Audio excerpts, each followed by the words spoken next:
नमस्कार दोस्तों, कैसे हैं आप सब लोग। उम्मीद करता हूँ सब ठीक होंगे। तो मैं राज शर्मा। एक्चुअली में आज मैं आपके सामने हूँ क्योंकि मैं सोच रहा था कि जो हमारे सिविल इंजीनियरिंग के सब्जेक्ट्स हैं, देखो यार, ये तो आप भी जानते हो जब आप पढ़ते होगे तो कि सारे सब्जेक्ट्स तो इम्पोर्टेंट होते नहीं हैं, है ना। कुछ मेजर सब्जेक्ट्स हैं जो बहुत ज़्यादा वेटेज कवर करते हैं किसी भी एग्ज़ाम का। तो मैं सोच रहा था क्यों ना यार बच्चों के जो स्टूडेंट्स हैं, जो एस्पिरेंट्स तैयारी कर रहे हैं, उनका एफर्ट्स को कम किया जाए। ठीक है। अब जो अभी नहीं जानता, अब जैसे हमें हमें पता है, इतने सालों से हमने पढ़ाई कर रहे थे तैयारी, तो इतना समझ में आया था कि यार इसने हमने इस जगह पे क्यों एफर्ट लगाया, जबकि ये तो आता ही नहीं है एग्ज़ाम में। आप समझ रहे हैं कि और यहाँ पे हमें और ज़्यादा लगाना चाहिए था क्योंकि ये तो बहुत ज़्यादा आता है एग्ज़ाम में। तो हमने सोचा क्यों ना एक ऐसा कुछ सीरीज़ लगाई जाए जिसमें हम पर डे या मतलब जब भी हमें लगे कि इस सब्जेक्ट की एक वीडियो बनानी चाहिए, एक पर्टिकुलर सब्जेक्ट की, और उसमें से ये बताना चाहिए कि इस टॉपिक पे हमें ख़ास तौर से ध्यान देना चाहिए, इस पे कम ध्यान देना चाहिए। तो जो भी तुम्हारी एक एनर्जी होगी ना, वो एक सही जगह पे जाके टारगेट हो जाए। ठीक है।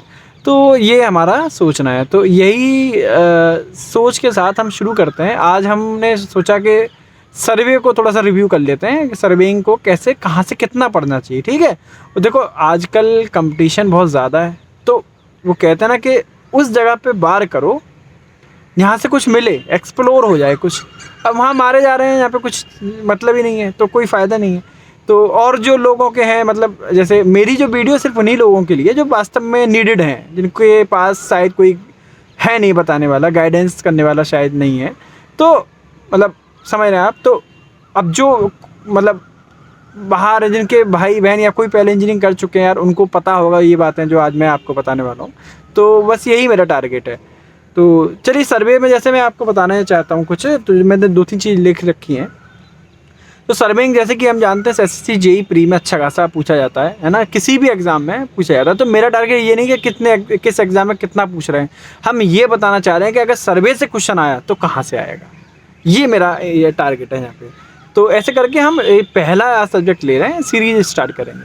तो सर्वेइंग में देखो यार, अच्छे से आप जो करना है, ठीक है, मेन चैप्टर है, चाहो तो आप एक कॉपी पेंसिल लेके लिख सकते हो। फंडामेंटल्स ऑफ सर्वेइंग ये करना ही है। ठीक है। इसमें बेसिक सी चीज़ होती है, मैप हो गया, है ना, मैप और प्लान में डिफरेंस, स्केल हो जाते हैं। ठीक है। स्केल, आप टाइप्स ऑफ स्केल क्वेश्चन आते हैं, यहाँ से आए भी हैं, तो ये आपको यहाँ पे फोकस करना है। ठीक है। और लीनियर मेजरमेंट, इसको भी करना है। लीनियर मेजरमेंट यहाँ पे आपको मतलब फोकस करना है, मेहनत करनी है। ठीक है। यहाँ पे तो जब भी आप रिवाइज करें तो इन चैप्टर पे आंखें खोल के, मतलब दिमाग खोल के अपना करें। लीनियर मेजरमेंट, चेन है, इसमें चेन वगैरह आती है, तो इसके एरर, ठीक है, टाइप्स ऑफ चेन, ये सब देखें, एरर देखें। और वो एक क्वेश्चन आता है ना, टू शॉर्ट और टू लॉन्ग वाला, वो जरूर करें, वो कभी भी आ जाता है। और अब तो आजकल तो ये ट्रेंड में है कि ऑब्जेक्टिव में ही वो क्वेश्चन दे देते हैं यार, तो उसकी थोड़ी प्रैक्टिस होनी चाहिए। ठीक है। तो ये ज़रा इसमें से देख लें लीनियर मेजरमेंट में। और हाँ, एक बात और, इसमें बहुत इंपॉर्टेंट चीज़ है करेक्शंस। ठीक है। जो करेक्शंस होते हैं ना, कि आपके मीन सिलेबल करेक्शन हो जाता है, या लेंथ में जो करेक्शन आता है वो, या फिर टेप करेक्शन, ये करेक्शन बहुत इंपॉर्टेंट, यहाँ पे फोकस करना है यार। बहुत ज़्यादा क्वेश्चन आता है यहाँ पे। जो मेहनत की मैं बात करूँ, जो बार बार जो करते हैं, मतलब जो एक कहते हैं हथौड़ा मारना, वो यहाँ मारना। ठीक है। ये जो बता रहे हैं हम, कंपास सर्वे, जब ये आ गया, मैं ये कह रहा हूँ कंपास सर्वे में क्या ज़रूरत है पढ़ने की, क्वेश्चन आते हैं वो इतना। अगर आप सर्वे की कोई भी किताब या नोट्स खोलेंगे तो बहुत बड़ा मिलेगा आपको। अब इतना मेहनत कर रहे हैं, है ना, तो देखो मैं जो बता रहा हूँ समझो। कंपास सर्वेइंग में जो आपके दोनों कंपास होते हैं, सर्वे या प्रिज्मेटिक, इसका डिफरेंस देख लो, यहाँ से क्वेश्चन आते हैं। बियरिंग देख लो, टाइप्स ऑफ बियरिंग क्या होती हैं, टाइप्स ऑफ मेरिडियन क्या होती है, एगोनिक लाइन वगैरह, ये जो है ना आपकी बेसिक्स डेफिनेशन। और एक डायनल, एक वेरिएशंस होते हैं, इनको 3 लाइन के आपको मुश्किल से 2 या 3 मिनट लगेंगे इसको पढ़ने में। हाँ, इंपॉर्टेंट लोकल अट्रैक्शन क्या होता है, और magnetic declination, angle of dip, ये 4-5 चीज़ें यार। इसके अलावा कुछ नहीं करना है, क्योंकि वो सब मेंस के लिए है, प्री में नहीं है। देखो आप क्यों पढ़ रहे हो, क्यों वो टेबल बनाओगे कि यार वो इतनी बड़ी टेबल बनाएं और हम ये देखें किस में बियरिंग जो है 180 हो जाएगी, 4 बियरिंग बैक बियरिंग किस में 180 का डिफरेंस, ये सब होता है ना, वो जो डिफरेंस वाला, यहाँ ज़रूरत है ही नहीं। कि क्यों हम मेहनत कर रहे हैं इसमें, फालतू में नहीं करेंगे ना मेहनत। तो आप जो है जो चीज़ मैंने अभी बोली उनको आप कर लीजिए, इतना काफ़ी है। और सर्वे को मतलब जैसे ही कंपास सर्वे में तुरंत आगे, इसमें इंपॉर्टेंट है ही नहीं, सिंपल सी क्वेश्चन आते हैं, वही आपको करना है। उसके बाद आपका आता है थियोडोलाइट। ठीक है, कुछ नहीं है थियोलाइट में, आपको कुछ पढ़ना ही नहीं है, सिर्फ आपको कोई रीडिंग तो करवा रहा नहीं है कि आओ भाई प्री में आके एक एक्सपेरिमेंट करके चले जाओ, नहीं यार क्यों। थियोलाइट में आपको सिर्फ एग्जाम क्रैक करना है, तो आपको बेसिक डेफिनेशन के लोअर प्लेट में उसका लोअर प्लेट का नाम क्या होता है, या फिर थियोलाइट की लीस्ट काउंट कितना है, लोअर प्लेट के क्लैंप अगर हम कसते हैं वाले स्क्रू तो कौन सी प्लेट जैम हो जाएगी या कौन सी मूवेबल हो जाएगी, तो ये आपको बेसिक सा करना है, ठीक है। इतना ही बस इसमें करना है, कुछ नहीं, सिर्फ एक पेज में थियोलाइट आपका ख़त्म होना चाहिए। मेरी बात जो है, मेरी वीडियो का मकसद है बार करना, ठीक है। उसके बाद लेबलिंग, यार मोस्ट इम्पोर्टेंट क्वेश्चन, मतलब कि आपको मैं बताऊँ 90% चांस यहीं से होता है, इसको नहीं छोड़ना। जो भी आप, मैं तो कहूँ नोट्स में एक एक वर्ड इसका पढ़ना है, लेबलिंग का एक एक वर्ड। हाँ, न्यूमेरिकल नहीं करने, राइज एंड फॉल मेथड से करने बैठ गए या हाइट इंस्ट्रूमेंट से करने बैठ गए, वो तब आपको थ्योरी इसकी पढ़नी है। सेंसिटिविटी जो होती है ना, सेंसिटिविटी जो बबल की होती है लेवल ट्यूब की, वो जरूर कर लेना है।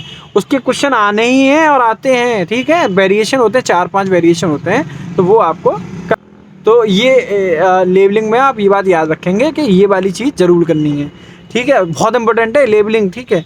उसके बाद आपका आता है टैक्योमेट्री। यार टैक्योमेट्री में कुछ नहीं, सीधे से 3 फॉर्मूले हैं।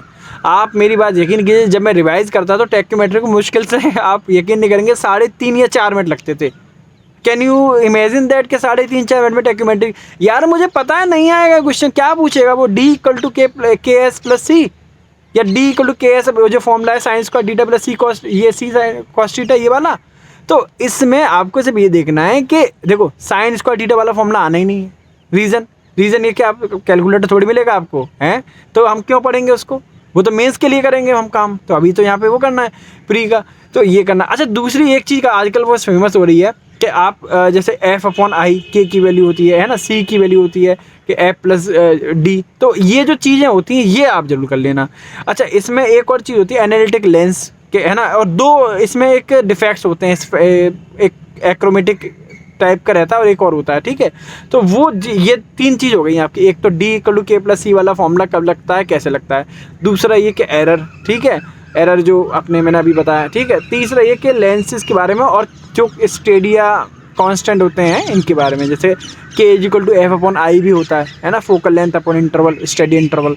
तो ये, हाँ, एक और इम्पोर्टेंट चीज़ यार, ये अभी याद आ गई, अच्छी बात है कि इसमें मेथड्स होते हैं कि फास्ट निडल मेथड या लूज निडल मेथड, है ना, फिक्स्ड मेथड या मूवेबल मेथड, तो मूवेबल पिन मेथड, ये हेयर मेथड, ठीक है, ये होते हैं। तो क्या इतनी 4 चीज़ हो गई, तो 4 चीज़ में 4 मिनट ही लगेंगे आपको, अगर आपने रिवाइज ही की बात कर रहा हूँ, ये नहीं कि पहली बार में 4 मिनट लग जाए, नहीं, वो रिवीजन के बाद आएगा, तो इसको आप ज़रा देख लेना है। तो इसमें मतलब प्री के लिए इतना बहुत है, यहीं से क्वेश्चन आने हैं। एक आज पिछली बार एक क्वेश्चन आया था कि एक बोधिश मेथड है, उसका दूसरा नाम भी है, ठीक है। इसको ये जब आप रिवाइज करेंगे, जाहिर सी बात है ब्रैकेट में लिखा होगा कि पता नहीं शायद कोई मेथड, उसका एक और नाम होता है, ठीक है, बोधिश मेथड का, तो ये क्वेश्चन आया था। तो ये थ्योरी में आप इसको कवर कर लेना। उसके बाद आता है प्लेन टेबल। यार ये बहुत ज़्यादा इंपॉर्टेंट है, इसमें कुछ नहीं है, आपको सिर्फ 3 चीज़ें करनी है। एक तो प्रॉपर्टीज़ होती हैं प्लेन टेबल में कि इसकी प्रॉपर्टीज़ क्या है, दूसरा कि इंस्ट्रूमेंट का फंक्शन क्या होता है।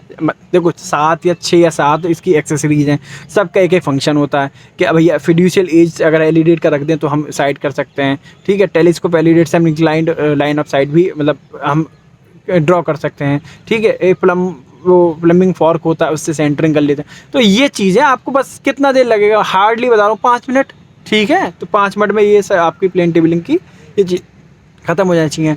एक इंपॉर्टेंट चीज़ प्रॉपर्टी जो मैंने बताया था, प्रॉपर्टी में क्या देखना है कि आपकी प्लेन टेबल कहाँ पे काम कर सकती है। जैसे बारिश में काम नहीं करती, छोटे एरिया में काम करती है। मैग्नेटिक जो लाइन लगी रहती है, इससे फ़र्क पड़ता है कि नहीं पड़ता, इसमें क्या फ़र्क पड़ेगा, ठीक है। तो ये चीज़ आपको ज़रा ये देखना है, ठीक है। तो ये 5-6 मिनट में आपका कवर होना, रिवीजन के टाइम पे ध्यान रखना, बार बार कह रहा हूँ, शुरुआत में नहीं। कंटूरिंग, यार इसमें कंटूरिंग में आजकल जो है चल रहा है, तो कंटूरिंग में क्या है आजकल के प्रॉपर्टीज़ पूछ लेते हैं। सबसे पहले प्रॉपर्टीज बताइए कंटूरिंग की, तो ये बहुत ज़रूरी है।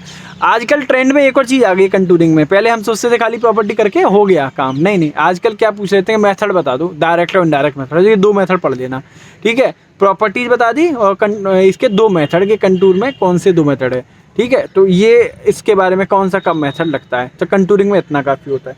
अच्छा, आपके बाद है कर्व्स। यार एलिमेंट ऑफ कर्व्स जो होते हैं ना, जैसे कि आपका पूछता है कि मिड ऑर्डिनेट का फॉर्मूला बताओ, या लेंथ ऑफ लॉन्ग कॉर्ड का, या लेंथ ऑफ कर्व का, तो ये 6 हैं, 5 या 6, तो इनको कर लेना, इतना ही करना है इसमें। कर्व में कुछ नहीं पूछता, और वो जो बाकी चीज़ें वो हाईवे में आप पढ़ेंगे, ठीक है। तो इसमें इतना ही पढ़ना है कर्व में, इससे ज़्यादा कुछ नहीं। एलिमेंट मैं भी यही करता था। मैं आपको सिर्फ देखो यार, आपको अगर मेरी किसी एक सिंगल बंदे को वीडियो पसंद आ रही है तो उसको मैं आपको बता रहा हूँ, वो इसलिए आ रही है क्योंकि मैं नेचुरलिटी से चीज़ें बता रहा हूँ आपको, जो मैंने करी है लिटरली बता रहा हूँ।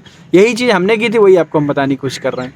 क्यों अपनी मेहनत को खर्च कर रहे हैं, क्यों कर्व में इतना सब ट्रांजिशन या वो सब पढ़ रहे हैं, जब हम वहाँ पढ़ेंगे ये सब चीज़ें, तो यहाँ क्यों पढ़ रहे हैं, है ना। तो यहाँ पर इतना ही पढ़ना है कि आप, तो आपको इतना इसमें करना है कर्व में, तो प्लीज़ यार इतना ही करना है, इससे ज़्यादा नहीं करना है आपका। यही इसमें चाहिए फोटोग्रामेट्री। फोटोग्रामेट्री में 2 चीज़ करनी है, एक तो रिलीफ डिस्टेंस कर लेना, और एक नंबर ऑफ फोटो का हो सकता है क्वेश्चन आ जाए तो नंबर ऑफ फोटो देख लेना, स्केल का और देख लेना।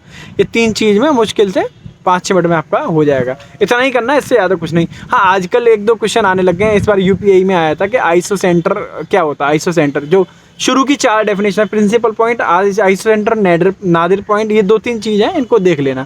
उसके बाद आपका लास्ट आता है थ्योरी ऑफ एरर। तो यार बहुत से, और एक हाँ एरिया ऑफ वॉल्यूम वाला भी है। थ्योरी ऑफ एरर में सिंपल सी चीज़ है कि एक्यूमुलेटिव और कम्युलेटिव, ये 2 चीज़ हैं बस, है, इसको पढ़ना है। और वॉल्यूम जो होता है ना, एरिया ऑफ वॉल्यूम, उसमें 3 फॉर्मूले हैं, एक ट्रेपेजॉइडल का, एक सिंपल्सन का है, और एक मिड ऑर्डिनेट फॉर्मूला है। ये 3 ही पढ़ने हैं। आप देखो एक बात बता रहा हूँ, लास्ट वीडियो थोड़ा लंबा हो जाएगा, आपको सिर्फ इतना मैं कह रहा हूँ कि इन 3 फॉर्मूलों को लिख लेना, चिपका लेना, नहीं तो भूलते रहेंगे हमेशा। मैं भी हमेशा भूलता रहा था, एंड में जाके मुझे किसी ने बताया कि भाई लिख लो, इनको टांग लो, जब इनको बार बार देखोगे तो वो जब आपके दिमाग में बैठ जाएंगे, ठीक है। तो ये 3 फॉर्मूले इसमें करना है, यही है यार सर्वे, ठीक है। आपको बताने में मुझे 11 मिनट लग गए हैं, ठीक है, अदरवाइज ये बहुत तेज़ी से ख़त्म हो जाएगा। तो मुश्किल से 20 मिनट में या 25 मिनट में आपका सर्वे का रिवीजन हो जाना चाहिए। तो किसी बच्चे का ये क्वेश्चन था मेरी एक वीडियो पे कि सर आप ये कह रहे हैं कि डेली एक सब्जेक्ट हम करेंगे तो कैसे करेंगे, तो ये तरीका है। मेरे ख्याल से अब तुम्हारा आंसर क्लियर हो गया होगा। मैंने ये नहीं कहा था कि पढ़ना है 25 या 30 मिनट में या 1 घंटे में, मैंने कहा था रिवाइज का तरीका कैसे करना, तो ये रिवीजन का तरीका है। और बाकी आप जब पढ़ रहे हैं तो आप पढ़ ही रहे हैं, ठीक है, जितना आपसे चीज़ें हो पाए। लेकिन मेरा जो पॉइंट है कि चोट कहाँ मारनी है, तो बार या कहाँ करना है, वो यहाँ करना है। तो ठीक है, ये आप ज़रा देख लीजिएगा। बस यही मेरी वीडियो का। नेक्स्ट वीडियो देखेंगे कौन से सब्जेक्ट पर बनाते हैं, आप कमेंट में बताएं तो वो ज़्यादा बढ़िया रहेगा। ठीक है, नमस्कार।